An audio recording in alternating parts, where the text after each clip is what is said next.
The greatest perpetrator of misinformation during the pandemic has been the United States government. Marty Makary, who could be the head of the FDA now, he became like a star, like so many people during the pandemic period, because of his willingness to be outspoken against big pharma corruption, and how big pharma corruption in the form of, companies like Pfizer, when aligned with and alloyed to corrupt, and this is my allegation, institutional figures like Anthony Fauci, created a nexus of corruption, the very kind of corruption we have to fear most. And while Wikipedia may now officially calling Trump a fascist, Mussolini, and he knew a thing or two about fascism, said the real fascism is when the state and the commercial and corporate sector are completely combined and aligned. Here's Marty Makary right now testifying to Congress that the greatest perpetrator of misinformation during the COVID pandemic had been the United States government. Well, those days could be about to end. If men like Bhattacharya and Marty Makary are confirmed and ascend to positions of power, we are looking at a whole new world. Let me know if you think that these appointments will make it through the Senate. Of course, Trump's got that stuff loaded up now, so hey, maybe it looks positive. Maybe it looks like you will get the government you voted for. Let's have a look at Marty Makary before Congress. The greatest perpetrator of misinformation during the pandemic has been the United States government. Misinformation that COVID was spread through surface transmission, that vaccinated immunity was far greater than natural immunity, that masks were effective. Now we have the definitive Cochrane review. What do you do with that review? Cochrane is the most authoritative evidence body in all of medicine and has been for decades. Do you just ignore it, not talk about it? That myocarditis was more common after the infection than the vaccine. Not true. It's 4 to 28 times more common after the vaccine. That young people benefit from a booster. Misinformation. Our two top experts on vaccines quit the FDA in protest over this particular issue, pushing boosters in young, healthy people. The data was never there. That's why the CDC never disclosed hospitalization rates among boosted Americans under age 50. The vaccine mandates would increase vaccination rates. The George Mason University study shows it didn't. It did one thing. It created never-vaxxers who are now not getting the childhood vaccines they need to get.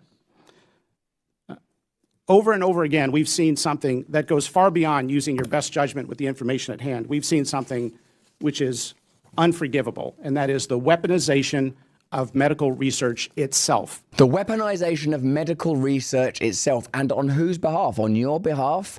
Or in order to bring about a healthier and better America, or in order to facilitate, one, profits, two, control. It's difficult to imagine that there's not a deeper motivation when such malfeasance can take place. Isn't it extraordinary to imagine that? This is what I believe now. We have to enter into a time of unity and reconciliation, because if we take this MAGA movement at their word, they are going to reduce the size of government, reduce the size of government power. They are going to attack corruption in media. They are going to end war. These are some of the pledges I've heard. Remember the 3 pledges when Bobby Kennedy joined the movement: make America healthy again, in particular American children, protect free speech, and end war.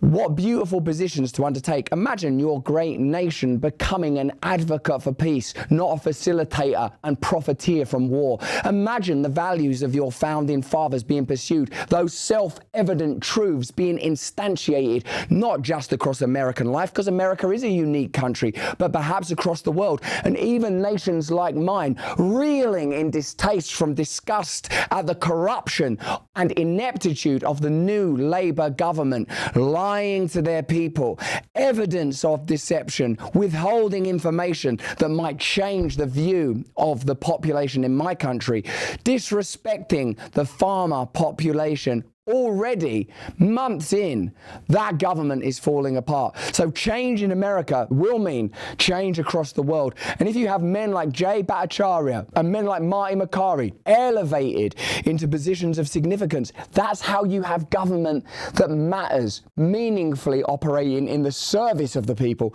not in the service of big business. Let me know what you think about that in the comments and chat. Do you believe it's even possible? Do you believe it's possible to bring about that?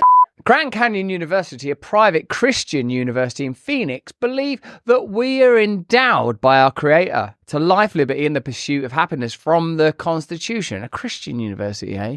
GCU believe in equal opportunities and equip everyone to serve others in ways that promote human flourishing, creating, as they believe, a ripple effect of transformation.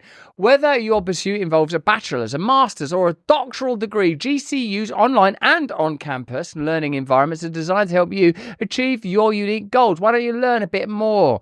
With over 340 academic programs as of March 2024, GCU provide you with a path to fulfill your dreams. The pursuit to serve others is yours. Let it flourish. Wow, it's a very profound goal, isn't it? Because everything we do is about self, and this is about service.